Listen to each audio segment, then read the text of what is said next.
أهلا بعشاق الساحرة المستديرة. انضموا إلينا في هذا الملخص الشامل لأبرز المواجهات الكروية التي تنتظرنا اليوم. استعدوا لجرعة مكثفة من الإثارة والحماس، فالمباريات المرتقبة ستجمع بين عمالقة اللعبة وفرق تسعى لإثبات نفسها. لنبدأ معا ونكتشف جدول مباريات اليوم الكامل.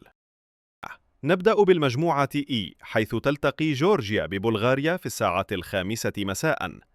تتبعها مباراة قوية بين تركيا وإسبانيا في الساعة 8:45 مساء. أما في المجموعة G، فتخوض هولندا مباراة ضد ليتوانيا في الساعة 6 مساء، بينما تلتقي بولندا بفنلندا في الساعة 8:45.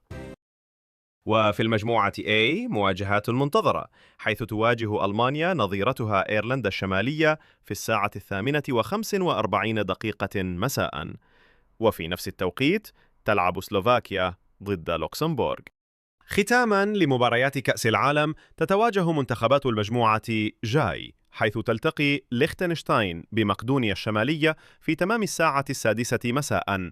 وتختتم اللقاءات بمواجهة بين بلجيكا وكازاخستان في الساعة 8:45 مساء. وفي كأس البرتغال تقام مباراتان في تمام الساعة 8:45 مساء، حيث يواجه ساكافينينسي فريق رابو دي بيش، في حين يلتقي أمالفيرا بإف سي أورزيلينيانز. وبعيداً عن كأس العالم، هناك قمم كروية أخرى في بطولات مختلفة.